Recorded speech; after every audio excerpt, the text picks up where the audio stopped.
Good afternoon. Welcome today to Glen Cary Lutheran Church. I'm here with Pastor Gary. I'm Pastor Kristina, and we are moving right along in the narrative lectionary. Last week we talked about the Passover. Since then, the people of Israel have left Egypt, crossed the Red Sea, and are now wandering in the wilderness. That brings us today to Exodus chapter 32. We're reading the story of the golden calf. So I will read that for us.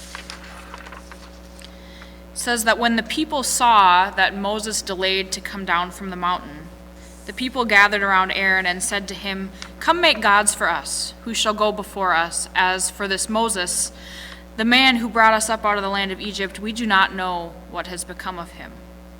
And Aaron said to them, "Take off the gold rings that are on your ears of your wives, your sons, and your daughters, and bring them to me." So all the people took off the gold rings from their ears and brought them to Aaron. He took the gold from them, formed it in a mold, and cast an image of a calf. And they said, "These are your gods, O Israel, who brought you up out of the land of Egypt." When Aaron saw this, he built an altar before it, and Aaron made proclamation and said, "Tomorrow shall be a festival to the Lord." They rose early the next day and offered burnt offerings and brought sacrifices of well-being, and the people sat down to eat and drink and rose up to revel. The Lord said to Moses, "Go down at once. Your people, who you brought up out of Egypt, have acted perversely. They have been quick to turn aside from the way that I commanded them. They have cast for themselves an image of a calf, and have worshipped it and sacrificed to it, and said, 'These are your gods, O Israel, who brought you up out of the land of Egypt.'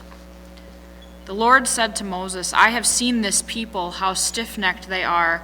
Now let me alone, so that my wrath may burn hot against them, and I may consume them, and of you I will make a great nation.' But Moses implored the Lord his God and said, 'O Lord, why does your wrath burn hot against your people, whom you have brought out of the land of Egypt with great power and with a mighty hand? Why should the Egyptians say, it is with evil intent that he brought them out to kill them in the mountains, and to consume them from the face of the earth? Turn from your fierce wrath, change your mind, and do not bring disaster on your people. Remember Abraham, Isaac, and Israel, your servants, how you swore to them by your own self, saying to them, I will multiply your descendants like the stars of heaven. And all this land that I have promised I will give to your descendants, and they shall inherit it forever.' And the Lord changed his mind about the disaster that he planned to bring on his people." Have you seen the Mel Brooks interpretation of this part of the story? You know who Mel Brooks is? Yes, Yeah. I know who Mel Brooks is. Mel Brooks has Moses coming down off the mountain. He's been to the burning bush. He's had the conversation with God. And Mel Brooks is playing Moses, and he's coming down the mountain with the 15 new commandments. And just as he gets to the people, he trips over a rock, and one of the tablets breaks. Here are these 10 new commandments.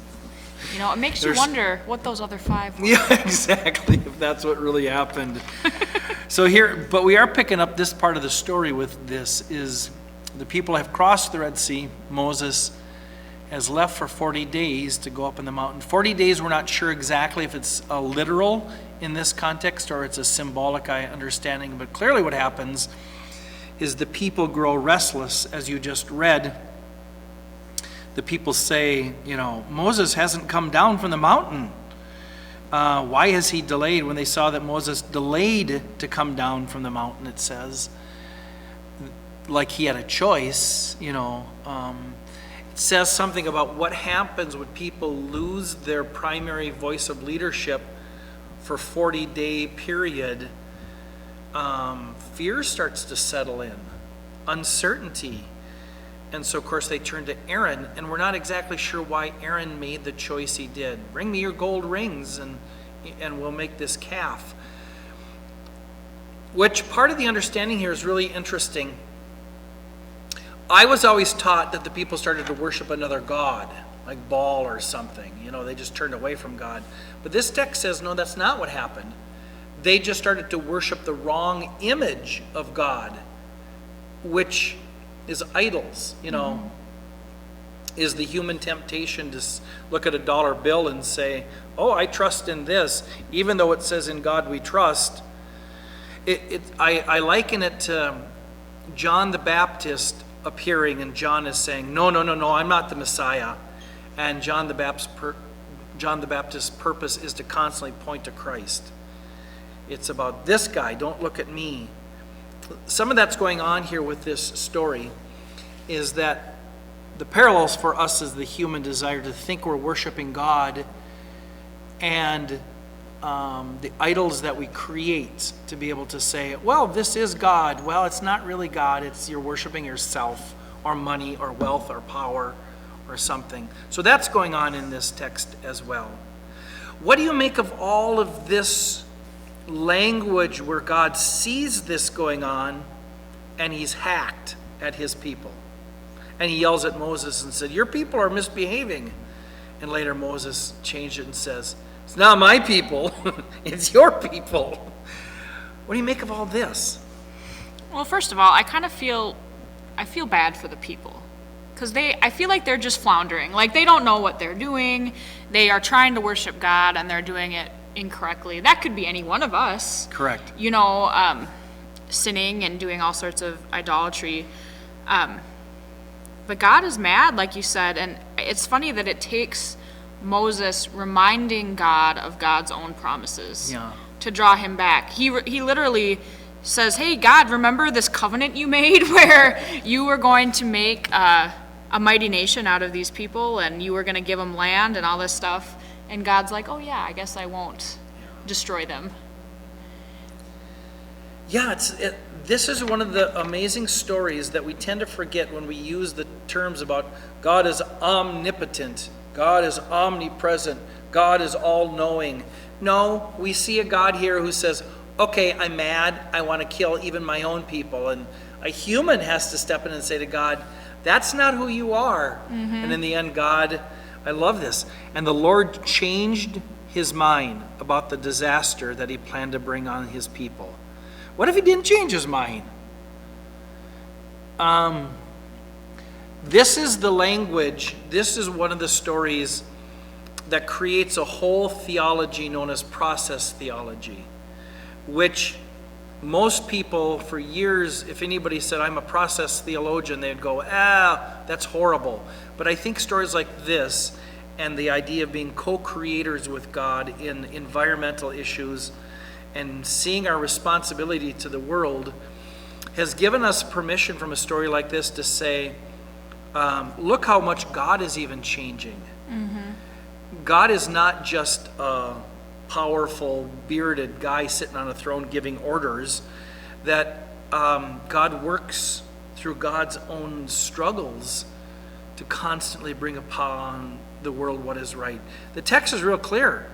God makes a bad choice here, like the flood story. And God wants to go back to that. I wonder if there's a reference even to the flood story in this.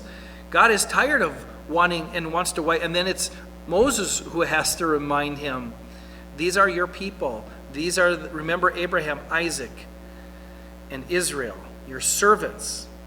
How you swore to them by your own self, saying to them, I will multiply your descendants like the stars of heaven. Moses has to remind God's own identity and promises. Well, I think there is hope that even the most stubborn person can change, because even God changes God's mind. Are you stubborn? Very. Are you? I insist that I am not stubborn.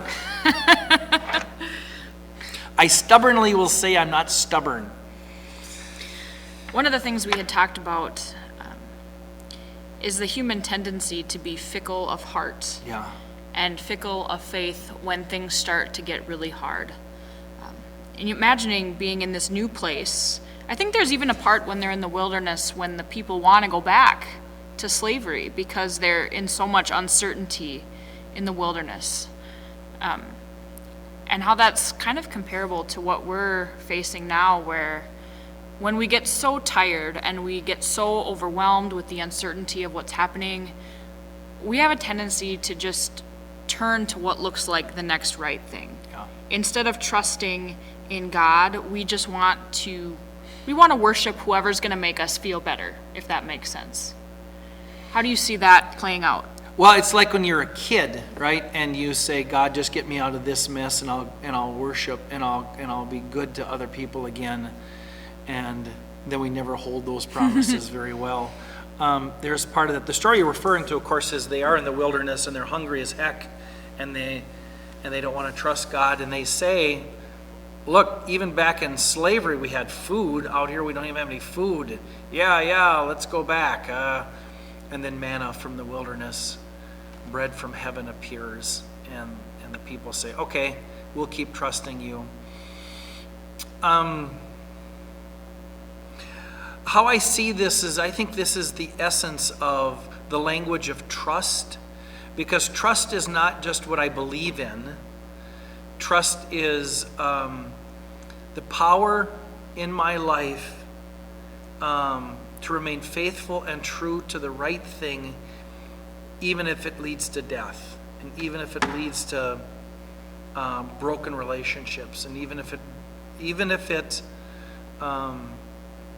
is really, really hard. The essential understanding as a Lutheran is that we are justified by grace through faith and faith alone. And the reason that's critical is it's not another formula to get us to the right place. It's saying everything depends upon me saying, in you, O God, I will trust, and I will do the right things and live out your justice. Because there's nothing more valuable in life than that. And I think it's okay that Moses has to remind God who God is. Kudos to Moses in this story. Moses seems to get it. And I think it's okay to understand God is in process too. Because then God is much more relational than a stoic figure mad all the time because I'm not fulfilling my end of the bargain when I don't. Isn't there a story in the Gospels about Jesus changing his mind? The woman who is begging to receive healing, and Jesus says, well, I didn't come for your kind, I came for the people of Israel. And she says something about even the dogs get the crumbs. Get the crumbs that fall under the table. And Jesus changes his mind and heals her. Says, oh, you have great faith, and heals her. Yeah. So I think that there's something to be said about this God in process. Yeah. That even Jesus can be stubborn, God can be falsely, improperly stubborn. And if those two big names can be improperly stubborn, so can I. In the end, it then again probably is another story of human ego. I mean, that's where this story began, with Pharaoh's ego, right?